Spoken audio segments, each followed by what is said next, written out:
Timi një delinkuente si Irena Gjoka, e njohur si Irena me 5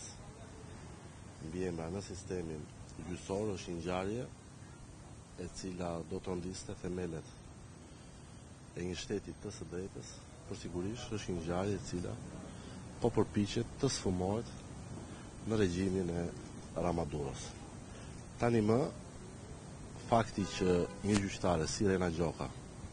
ka fshehur dënimin, ka arritur të kaloj filtrat e vettingut dhe të jetë një gjyqtare në sistemin e drejtësisë në Shqipëri, dëshmon edhe një herë faktin se si reforma në drejtësi ka dështuar dhe se çfarë elementesh janë përdorur nga Edi Rama jo vetëm për kapjen e reformës së drejtësisë, jo vetëm për kapjen e sistemit të drejtësisë,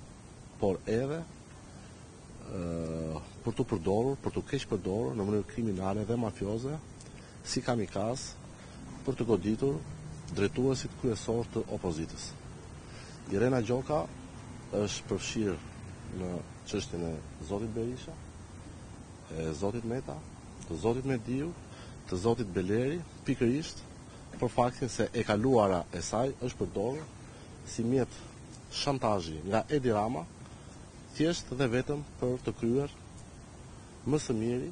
këtë funksion kriminal, mafios dhe politik që ka realizuar gjatë gjithë kësaj periudhe. Dhe tani më që çështja nuk ka ngelur dhe nuk ngelet vetëm në kuadrin e një denoncimi të opozitës, por kemi një akt zyrtar të prokurorisë që konfirmon faktin se Irena Gjoka ka qenë një gjyqtare e dënuar, kjo shërben si shkak i mjaftueshëm që unë edhe në cilësinë e kryetarit të grupit parlamentar të Partisë së Lirisë të kërkoja në mbledhjen e sotme të Komisionit të Ligjeve, kryetarit të këtij komisioni, zhvillimin e menjëhershëm të seancave dëgjimore publike me drejtuesit e SPAK-ut, me drejtuesin e prokurorisë përgjithshme, me drejtuesin e KLG-s dhe të ILD-s,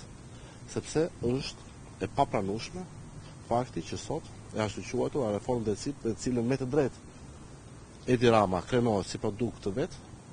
nuk ka prodhuar asgjë tjetër veç se faktin që në sistemin gjyqësor kanë arritur të depërtojnë delinkuent, sepse ti je i dënuar. Të mashtrosh dhe të fshehësh dënimin është një vepër penale e cila duhet të nxjerrë në pah edhe përgjegjësit kryesor për të mos harruar faktin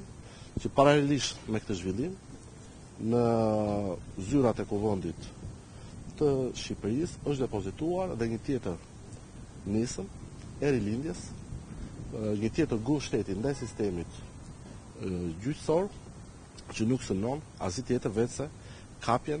totale të plot, shtirjen e pushtetit politik dhe absolut mbi sistemin gjyqësor. Ndaj mendoj se kjo duhet ishte sot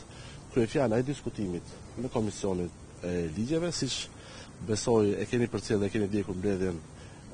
fjala mundur pre dhe nuk u lejova ashtu, madje u paremërova edhe unë nga zoti Manja se do të përjashtohesha nga aktivitetet e Komisionit të Ligjeve, thjesht dhe vetëm pse kërkoj që kjo çështje të jetë tani më kryefjalë e diskutimit në Komisionin e Ligjeve, i cili duhet të jetë paradhoma e verifikimit të ligjshmërisë në vend, por mbi të gjitha dhe mbikëqyrjes së realizimit të një reforme në drejtësi, e cila sikundër e keni konstatuar edhe ju, tani më është një reformë që siç e tha edhe vetë ish agenti i lartë i FBI Charles Megoniga ka krijuar mundësi të mëdha vetëm për Edi Ramën dhe për ndërkombëtarët e korruptuar prej tij, por sigurisht është një reformë e cila ka prodhuar kostot të jashtëzakonshme, të rënda për të gjithë qytetarët shqiptar, duke filluar nga çështja e tezjatës së shqyrtimit të çështjeve në gjykate deri te kostot financiare, dhe pa haruar faktin që sot ende vjojmë të jemi vend i parë në Europë për nivel korrupsioni, edhe pse kemi një numër gjithmonë edhe në rritje të arrestuarve, ku ndërkohë të mos harrojmë seancën e shëmtuar, turpin e dieshëm që ndodhi në parlament, kur Edi Rama sfidoi jo opozitën, jo sistemin e drejtësisë, por në fakt sfidoi të gjithë shqiptarët duke nxjerrë para tyre simbolin e korrupsionit të tij, Belinda Balluku. Ndaj, përsëris thirrjen time që Komisioni i Ligjeve të therras menjëherë në seanca publike dëgjimore krerët e institucioneve më të larta të drejtësisë, sepse depërtimi i një delinkuenti deri në